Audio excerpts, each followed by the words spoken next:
Best varicose wines చికిత్సనే పొందండి. నొప్పి లేని చికిత్స కోసం సంప్రదించండి ఎబిస్ హాస్పిటల్. నమస్తే రమగారు. నమస్తే జయ. రమగారు, ఏదైనా జానపద గాథ చెప్పండి. సింహగిరి యువరాజు పుష్పసింహుడు.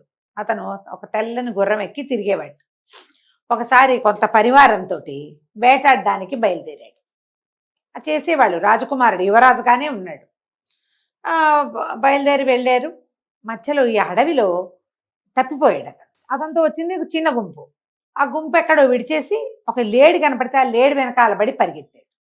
అది ముప్పు తిప్పలు పెట్టి ఒక భవనంలోకి వెళ్ళింది. ఇప్పుడు దాని వెనకాల పడ్డాడు. సరే, మన గుంపు అంతా చూస్తే ఎక్కడో పోయింది, పోనీ ఇక్కడికి వెళ్తే ఏదో మంచినీళ్ళు తిండి తిప్పలు దొరుకుతాయి, తర్వాత చూసుకుందామని ఆ భవనంలోకి వెళ్ళాడు. అదొక సంపన్నుడి ఇల్లు. ఆ లేడి వాళ్ళ పెంపుడు లేడి. సరే, లోపలికి వచ్చాక ఇంకేం కొడతాడు, జనాలు ఉన్న చోట బాణాలు తీయలేరు కదా. సరే, వచ్చిన తెల్ల గుర్రము రాజకుమారుడి బట్టలు గిట్టలు చూసి ఎవరు ఏమిటని కనుక్కొని ఆ సంపన్నుడు చాలా సంతోషించి, బాబు మీ వల్ల మాగా జనం అంతటికి దొరికితే లేడిని చంపు తినేసేవాళ్ళు ఈ పాటికి, మీరు వెంబడబడి రావటం వల్ల మా లేడి బతికింది, మా అమ్మాయి ఎంతో ప్రేమగా పెంచుకుంటోంది అని చెప్పి ఆయన్ని రాజుగారిని యువరాజుని ఉంచుకున్నాడు. ఆ పూట మా ఇంట్లో ఉండండి అన్నాడు. అలసిపోయి ఉన్నాడు. ఆ గుంపంతా వాళ్ళ దారిన వాళ్ళు ఉంటారు, కలుద్దాంలే ఇంకా పర్వాలా, వాళ్ళు కూడా అటు ఇటు చూసి వెతికితే వెతుకుతారు, లేకపోతే ఏదో ప్రయత్నం చేస్తారు. అలా చేసేవాళ్ళు ఆ రోజుల్లో. సరే, ఆ రాత్రి భోజనం చేశాడు.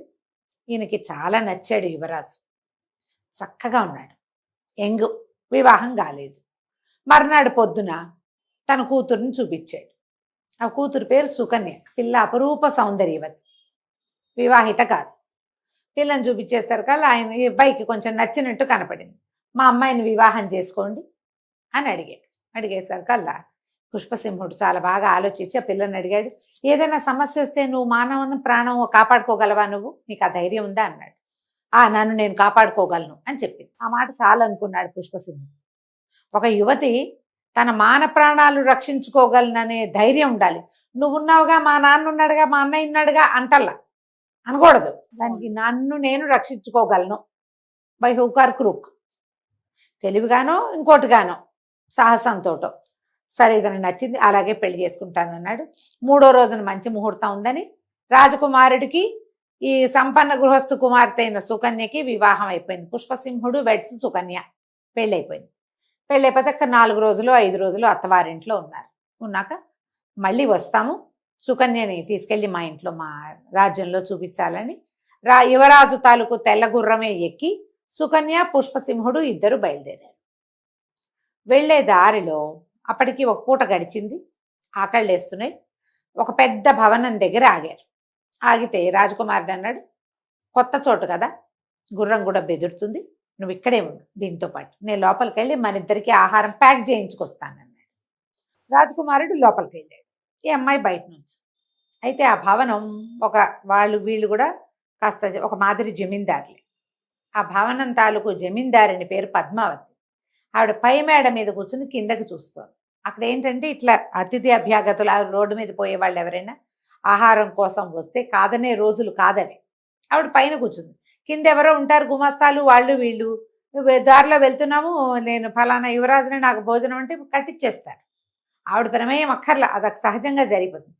పైనుంచి చూస్తే ఈవిడికి అద్భుత సౌందర్యవతి తెల్లగుర్రం పక్కన నుంచున్న అమ్మాయి యువరాణి, రాణి అయ్యే లక్షణాలు కనపడ్డాయి ఆవిడకి.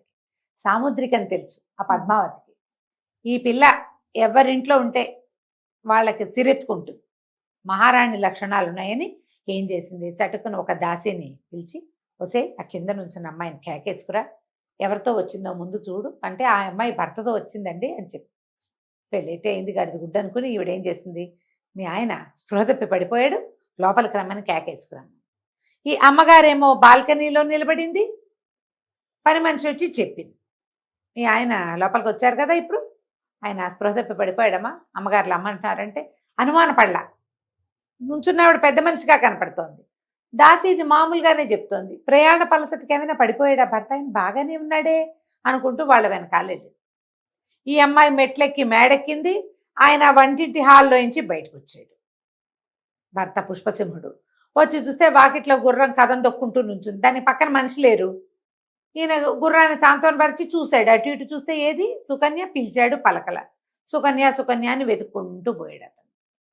ఈ పైకి వెళ్ళిన అమ్మాయిని ఆవిడ, అమ్మాయి నువ్వు ఎంతో నచ్చావు, మా అబ్బాయిని పెళ్లి చేసుకో అన్నది. అబ్బాయి నాకు పెళ్ళి అయిందండి, ఇందాక వచ్చింది మా వారే, మేము భోజనం కోసం వచ్చాం, నేను ఆ సింహపురం వెళ్తున్నాను, సింహగిరికి వెళ్ళిపోతున్నాం మేము, నేను వివాహితని, 4-5 రోజులైంది మా పెళ్ళి అనగానే పెళ్లి చేసుకుంటావా చేసుకోవాలి, చిచ్చి వివాహితకి పెళ్ళి ఏమిటండి అనగానే ఈ అమ్మాయిని బంధించండి అని ఆవిడేం చేసింది, గదిలో పెట్టి తాళం వేసి. ఇక్కడున్న ఈ పుష్పసింహుడు భార్య కోసం అటు ఇటు వెతుకుతున్నాడు.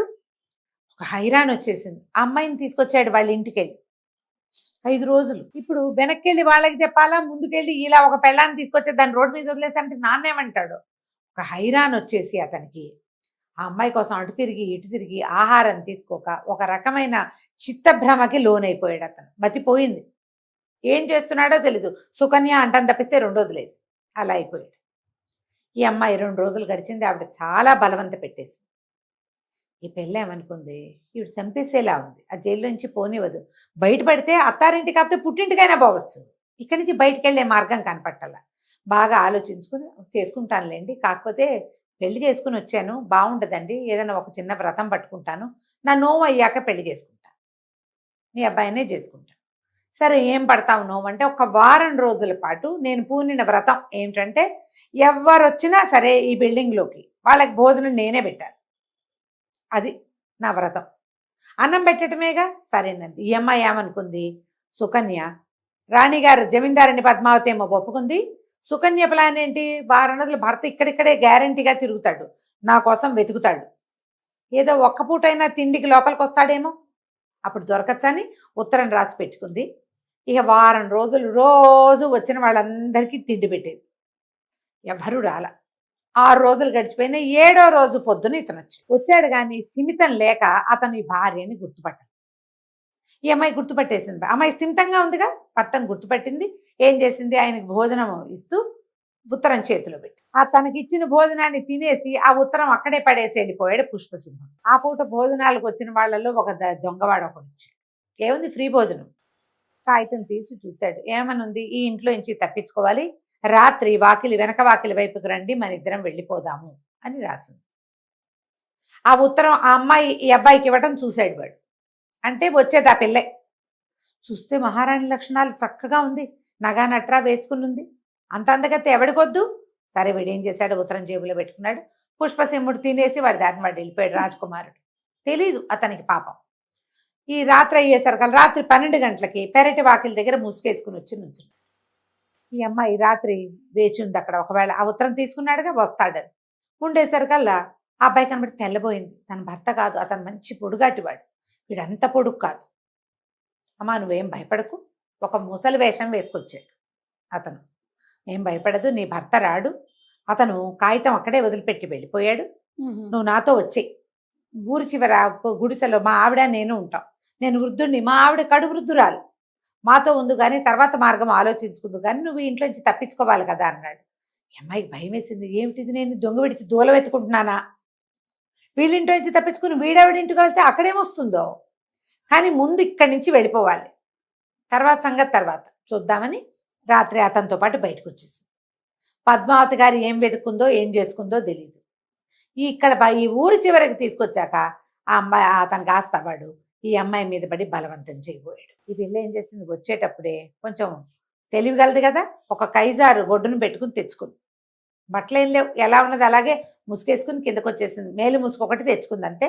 ఆ ముసుగు చాటున ఆ పిల్ల బొడ్డును కత్తుందని అతను చూడల, ఆ కైజారు తీసి 3-4 పోట్లు పొడిచేసింది. దెబ్బలతో వాడు పడుంటే ఆ పిల్ల పరిగెత్తుకుంటూ అడవిలోకి వెళ్ళిపోయింది. గజ్జలు పట్టీలు మోగుతున్నాయి, నగలు అన్నీ తీసి మూట కట్టేసుకుంది. మోగితే ఎవరో ఒకళ్ళు వెంబడబడతారు, జంతువులు కూడా రావచ్చు. పోయి ఒక చెట్టు మీద కూర్చుంది. తెల్లవార్లు ఏనుగుల ఘీంకారాలు వినబడ్డాయి, పులుల గాండ్రింపులు, సింహాల గర్జనలు వినపడుతూనే ఉన్నాయి. మధ్య మధ్యలో పిట్టలు, కోతులు, పిచ్చుకలు ఎన్ని మోతలో, ప్రాణాలు అరిచేతిలో పెట్టుకుని కూర్చుంది. తెల్లవారు లేచాక మెల్లిగా నగా నట్రా మూట కట్టేసిందిగా, ఎట్లాగో మూసుకుంది. ఈ పెద్దగా బట్టల మెరుపులు కనపడకుండా ఆ ఉన్న ముసుకుని మెట్టిగా సవరించుకొని నగ లేకుండా నడుచుకుంటూ వెళ్ళి ఆ ఊరు ఎలా వెళ్ళాలి, తన ఊరు ఇల్లు వాకిలి ఆ పిల్లకి తెలుసు. 3 రోజులు నడిచి ఇల్లు చేరుకుంది.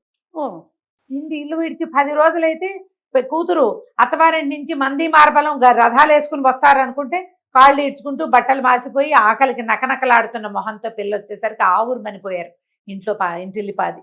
అయ్యో ఈ పిల్ల ఇట్లా అయిపోయిందని. ఆ అమ్మాయి ఏడుస్తూ ఇట్లా జరిగింది, నా భర్త ఏమయ్యాడో తెలియలేదు, కానీ ఆ రోజు వచ్చాడు, ఆయన స్థిమితం లేనట్టుగా ఉన్నాడు నాన్న, నన్ను గుర్తుపట్టినట్టు నాకు అనిపించలేదు అనేసరికి ఈయన ఏం చేశాడు, ఓ 50 మంది కుర్రాళ్ళని మెరికల్ లాంటి వాళ్ళని చూసి అల్లుడు గారి బొమ్మ ఒకటి గీసి, కొంతమంది చూశారు కొంతమంది చూడల, వెతకండి ఈయన మతి స్థిమితం లేకుండా కనపడతాడంటే వాళ్ళు ఆ ఊళ్ళన్నీ వెతికి అక్కడక్కడే తిరుగుతున్నాడు, అతను ఎక్కడికి వెళ్ళల. మొత్తానికి అల్లుడు గారిని ఎత్తుకొచ్చారు.